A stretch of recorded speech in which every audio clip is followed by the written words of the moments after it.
realistic, perhaps sober about the operation, the military operation? Well, I'm rather optimistic because we see Gaddafi getting weaker and weaker. We can say today we reduced the military capabilities of Gaddafi by 45%. So I think there are many factors that will lead to the further isolation of Gaddafi: economic elements, military component, and political determination of the international community. So now the Libyan people, and as you well said, the whole point that how the Libyans are becoming more visible. But where were they, Foreign Minister, when you were such close political allies of Colonel Gaddafi and when he was doing whatever he was doing to the Libyan people? I don't know, frankly speaking, because when all the international community used to have normal relations with the regime of Gaddafi, including Europe, negotiating a bilateral agreement, including President Sarkozy receiving Gaddafi with all the honors to the Élysée in Paris, we were not aware of the situation on the ground because of propaganda, because of the repression from the regime, and because of the fact that it was hiding the truth before the threat of extremism, Islamic radicals, people from Al-Qaeda living in Benghazi. It was telling us, well, these are the extremists that want to kill you. Now we opened the eyes and we were immediately able to react. So the Amnesty International, Human Rights Watch, and all the international UN organizations on that spoke about the human rights violations? Well, we as Italy are the country that first took refugees, for example, and people from Eritrea and Somalia from the camps in Libya. When we used to ask Gaddafi's regime, please allow these people to come to Italy, he used to say, okay, it is possible. So this was the point. When we were requested from Amnesty International, for example, or ONGs or UNHCR to take action on that, we did. We apparently with no problems. But this is the problem that other states, including Europeans, didn't do the same. Well, exactly. So it's the European states like French Sarkozy and so on and so forth, that, like Italy, that were hopeful that Gaddafi will be your border policeman, basically. The whole question of the immigration thing, that he would be the one on the gate. Yes, unfortunately, all the Western countries used to accommodate themselves on partnerships of convenience instead of partnership of coexistence and sharing values. This was the mistake made by the West. To discuss Europe, and more specifically Italy's erratic response to the Arab Spring and Libyan repression, I sat with three of the country's sharpest minds. Emma Bonino, you are a Vice President of the Italian Senate, former Minister, former Member of the European Parliament. Natalie Tocci, you are a Senior Fellow at the Institute of International Affairs, Deputy Director as well, with expertise on neighborhood policy and European foreign policy. And Luisa Morgantini, you've been a member of the European Parliament and former Deputy Director, I think, of the European Parliament with special, again, expertise on Middle Eastern Arab affairs. Ladies, welcome to Empire. It seems to me, Emma, that Italy, in so many ways, defines this European ambiguity, this European pragmatism in its relationship with Gaddafi before, onto going on bombarding Libya. How does it square in Italy today? Well, it simply doesn't square. At the beginning was, well, France has Spain has Morocco, France has Tunisia, we have Libya, and others are more prominent in Egypt. And by the way, this partnership with Gaddafi was enthusiastically supported bipartisan in my country. The best friend, and et cetera, et cetera. Then suddenly it was not. So if you're asking me what is the Italian policy towards Libya, I would say depend on the day. We had all policy. But Natalie, I have a sense that aside from the change of moods or methods or approach from diplomacy to military, the question of oil and energy, the investments, the commercial affairs, these are serious corporate calculations. Absolutely. Europe's dithering. You know, the sort of divided positions, the changing positions from one day to the next. In a sense, you can see Italy as a microcosm of this, sort of multiplying it by 1,000 in many respects. So as Emma was mentioning, essentially you see this going from one extreme to the other. You start from one extreme precisely because of those corporate interests, those energy interests, we were actually doing quite well with Gaddafi. So does that, all of that explains the hesitancy in the beginning? They wanted to hedge between, okay, maybe Gaddafi will stay and hence Exactly. we'll maintain. Absolutely. But then they were stiffed by the French. Well, exactly. And the minute Not in only which the French, now also it's the clear American. that we don't know what's going to happen in Libya. We kind of pretty much know that it's not going to be the Libya of 3 months ago.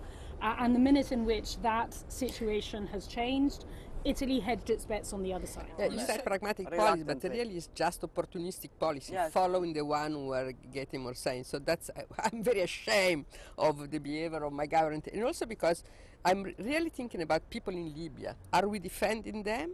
But tell me, Natalie, specifically for Italy and Libya, it's been 100 years when the first aerial bombardment took place, and that was Italy against Libya.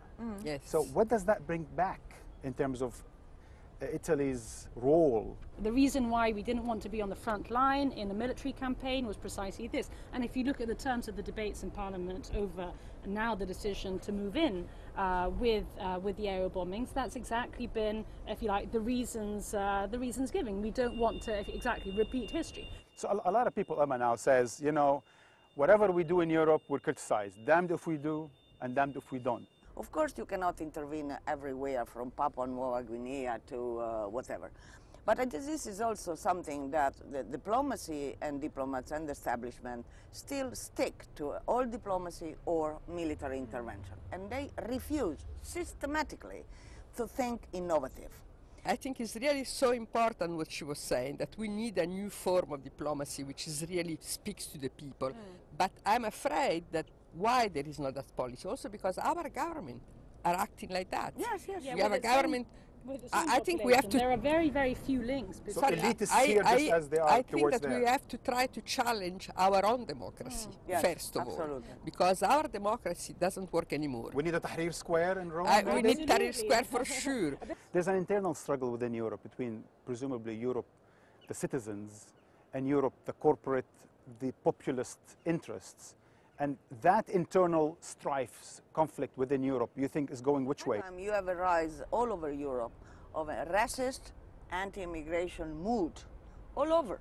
Take Finland. I would never have expected such a Finland, or take Hungary, take Netherlands, so that's when we were saying that the traditional democracy are facing a big crisis that makes us totally blind. I agree. In the same time, there are responsibility Absolutely, on this. that's- Because, of course, when government and leadership are just making propaganda for racism against immigration, while Europe is making the new document on control of immigration, Europe become a fortress, then, of course, we are helping the population to become more and more racist. So there is a big responsibility Absolutely. of the leadership of the government on this issue. But what I do think is that our democracy are on a deep, deep crisis. Coming from Right? the vice president of the, No, of no, the but Italian that's- Senate, this I've is always been very vocal on that, and what we are seeing is sort of a crisis of the Absolutely. old traditional democracies. And so we don't understand what is happening, but we have to put our house in order, first of all, and this is not only Italy. Of course, Exactly. Berlusconi is the most visible, right? But it's not the only one. So Sarkozy, for example, Natalie, same populism, again, domestic politics. He's low in the polls, and hence he takes on this foreign adventure. Absolutely, absolutely. I mean, I think had it not been for a presidential campaign in the offing in France, and the fact that Marine Le Pen. Absolutely, and the fact that with the Tunisian and Egyptian presidents, Sarkozy was kind of losing points very quickly domestically on foreign policy counts.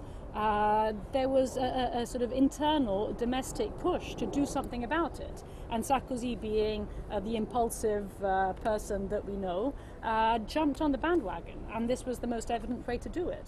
But Emma, there's a problem with the idea that one of the more important powers around the world, a rising European Union, deals with politics domestically in almost 100%, but at the same time runs this irresponsible trade policies where pragmatism rules. But that's everybody. United States are not doing differently, everybody. Canada is not doing differently, Australia is not doing differently. I mean, historically speaking, we so are Europe not... is not going to be I any think exception to the new. rule No, of... what is new, really in crisis is the idea of universal human rights. It's really in crisis in which the last... Europe claims to Yes, defend. because I mean, All we were democracy believing in it pretends for a that. long time, and now it's gone because we are completely on this issue incoherent.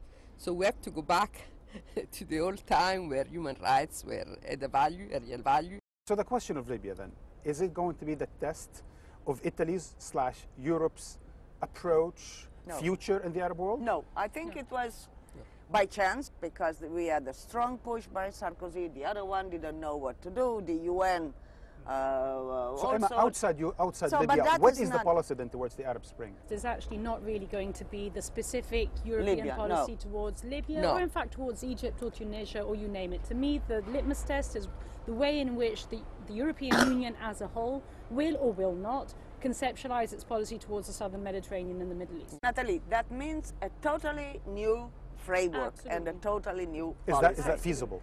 Well, I think it's a need, because the fact is that the Mediterranean is not a sea that divides us. It's a lake that unites us. On this responsible and very sobering note, ladies, we're going to have to wrap it up. Thank you for joining Empire. Thank you. Thank you. This was The Perspective from Rome. After the break, we'll explore other European perspectives on the Arab Spring and the march to war.